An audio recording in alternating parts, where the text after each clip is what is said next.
História das aparições de Nossa Senhora Medianeira de Todas as Graças de Lipa. Nossa Senhora é nossa mãe, e nos momentos mais complicados, ela aparece para nos auxiliar. Quando a situação está complicada, quando a história está em um momento mais crítico, ela intervém para nos ajudar no caminho da salvação como nossa boa mãe. Assim aconteceu durante diversas vezes na história, em Guadalupe, Salete, Lourdes, Fátima, e apesar da rejeição humana, ela, com todo o seu amor por nós, continua aparecendo para nos mostrar o caminho de nossa salvação e do mundo inteiro. Também essa graça aconteceu recentemente aqui na América. Como bons filhos, o mínimo que devemos fazer é ouvir e responder a sua mensagem. Em todas as aparições, Nossa Senhora pede o terço, o jejum, penitência e a consagração a ela. Neste caso, nessa aparição, ela especifica a consagração total de São Luís Montfort. Vamos aos fatos. Onde aconteceu? Nas Filipinas. Quando? Em 1948 e 1949. A quem? A monja Teresita Castilho. Os fatos. Em 1948, as Filipinas viviam as trágicas consequências da Segunda Guerra Mundial, devido à destruidora invasão das forças japonesas que desestabilizaram o país em todos os setores, na economia, sociedade, a política. O povo sofria muito. Na tarde do dia de 12 de setembro de 1948, a irmã Teresita estava sozinha na horta do quintal murado. A irmã ouviu uma voz chamando-a e, quando se voltou para ver quem era, deparou-se com uma nuvenzinha branca que se formara na frente das parreiras. Da nuvem desprendia-se pequenos raios de uma luz cintilante. Aparentemente, não havia nenhuma pessoa à vista e a voz falou de dentro da nuvem. Não tenha medo, minha filha. Beije o chão. Você deverá fazer o que eu lhe disser durante 15 dias consecutivos e deverá vir a este local para me visitar. Alimente-se com algumas ervas. Observação. Beije o chão e coma um pouco de erva é uma ênfase ao sacrifício, assim como Nossa Senhora também pediu em Lourdes para Santa Bernadette. As pessoas não acreditam em minhas palavras. Reze, filha, reze muito por causa das perseguições. O que peço aqui é exatamente o que eu pedi em Fátima. Diga isso ao povo.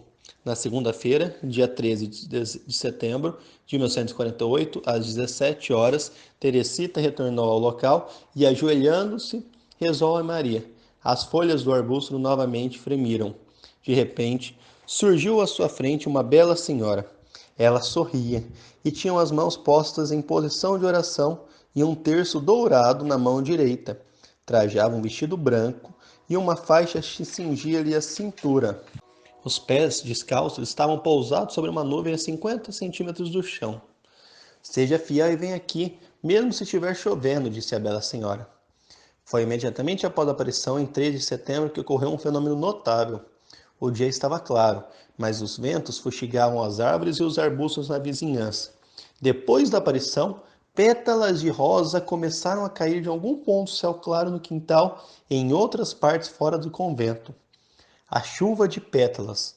Logo começou uma chuva de rosas, com pétalas de todas as cores, e algumas espécies de rosas em pétalas não existentes nas Filipinas. As pétalas de rosas flutuavam como se estivessem suspensas no vácuo, e o vento não as perturbava de modo algum. Só obedeciam ao vento depois que pousavam. Então, eram tão profusas que criavam grandes redemoinhos como se tivesse nevado. Centenas de pessoas acorreram para apanhá-las do chão e a fragrância delas era extraordinária. A quantia foi tão grande que centenas de pessoas foram recolher. O perfume que exalava delas era fantástico, melhor dizendo, divino. Teresita perguntou: Quem sois vós, bela senhora? Eu sou a sua mãe, minha pequena, respondeu Nossa Senhora. No dia seguinte, 14 de setembro de 1948, a Virgem aguardava no mesmo local, apresentando-se com braços abertos. Disse-lhe então: Desejo que esse lugar seja abençoado amanhã mesmo. A que horas? Indagou Teresita. Na hora em que a sua diretora achar conveniente. Não se esqueça do que você deverá fazer nos próximos dias. A Virgem Maria abençoou a religiosa e desapareceu. No dia seguinte, às 15 horas, o bispo auxiliar de Lipa e o capelão do Carmelo abençoaram o espaço recomendado pela Mãe de Deus. No dia 16 de setembro de 48, em Lipa, Teresita presenciou a nova aparição. A Virgem Santíssima indicou-lhe o local exato onde desejava que sua estátua fosse colocada e pediu-lhe que precisasse ao capelão que a estátua deveria ser análoga à que era conhecida e venerada como Nossa Senhora de Lourdes. Em seguida, pediu a Teresita que dissesse à Madre Superiora que gostaria que todos rezassem o terço no local das aparições a partir de então. Nossa Senhora abençoou Teresita e desapareceu. É evidente que a irmã Teresita completou os 15 dias de visitas que Nossa Senhora havia pedido. A certa altura, a Bela Senhora identificou-se como Maria Medianeira de todas as graças e pediu que construíssem um santuário dedicado a ela sob este título no lugar em que aparecera. Mas os fenômenos miraculosos estavam só começando. Nos dias que se seguiram, Teresita continuou a ver a Nossa Senhora, que aconselhava cada vez mais que continuasse sendo humilde e obediente. Recomendou-lhe, inclusive, que a comunidade deveria praticar a simplicidade e a humildade, virtudes que mais apreciava, e que cada irmã se consagrasse conforme o método de São Luís Maria Grignon de Montfort. No domingo, dia 26 de setembro de 48, a Mãe de Deus insistiu nesses conselhos à vidente. Diga às irmãs que se amem umas às outras. Não lhes peço que façam grandes coisas como vocês gostariam, pois vocês são minhas queridas filhinhas.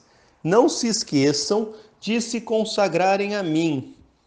No dia 7 de outubro, sejam sensatas, eu sou Maria, medianeira de todas as graças. No dia 3 de outubro, mais uma chuva de pétalas de rosas caiu do céu. Nossa Senhora, com os braços abertos, disse: Vinde visitar-me com frequência. Fazei desse sítio um lugar sagrado e respeitado. Colhei as pétalas das flores que derramarei. Elas serão todas abençoadas por mim. Na sexta-feira, 12 de novembro de 48, Teresita viu a Virgem Santa após a missa. As pessoas não acreditam no que eu falo. Rezem muito, minhas filhas, por causa das perseguições que virão. Rezem pelos padres. O que eu peço a vocês é exatamente o que eu pedi em Fátima. Façam penitência pelos que não creem. As pétalas de rosas caíram novamente em outubro. Em novembro, caíram mais pétalas de rosas do céu em 5 dias consecutivos durante forte ventania. Caíam tranquilamente até tocarem o chão. E, outra vez, uma multidão alvoroçada correu de um lado para o outro para apanhá-las do chão. Dessa maneira, acumulou-se uma quantidade considerável de pétalas de rosas que, depois de secas, foram preservadas.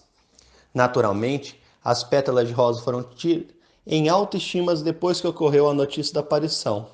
Registraram-se muitas curas quando fragmentos das pétalas eram misturados com água e ingeridos. Em março de 49, muitas pessoas de Lipa e Rosário alegaram ter visto a face da Mãe Santíssima que aparecia na superfície do Sol. Em 23 de março de 49, ocorreu sua aparição pública. Houve uma agitação repentina nas ruas de Lipa. Ao olhar para cima, a cidade inteira viu a Mãe Santíssima em pé por entre as nuvens. Ao redor de sua imagem havia auroras, luzes coloridas que apareciam, cintilavam e desapareciam. Luzes vermelhas, azuis, amarelas e verdes. A imagem era evidentemente tridimensional, pois algumas pessoas que estavam de um lado da cidade relataram ter visto somente o perfil, enquanto quem estava no centro da cidade viu a imagem de frente. A gigantesca aparição durou mais de 2 horas, tempo suficiente para que mais testemunhas chegassem de Rosário, algumas das quais afirmaram ter conseguido ver a imagem a 3 ou 4 quilômetros de distância. Foi construído um santuário no local das aparições e também uma capela em Lipa, em honra a Nossa Senhora Medianeira de todas as graças.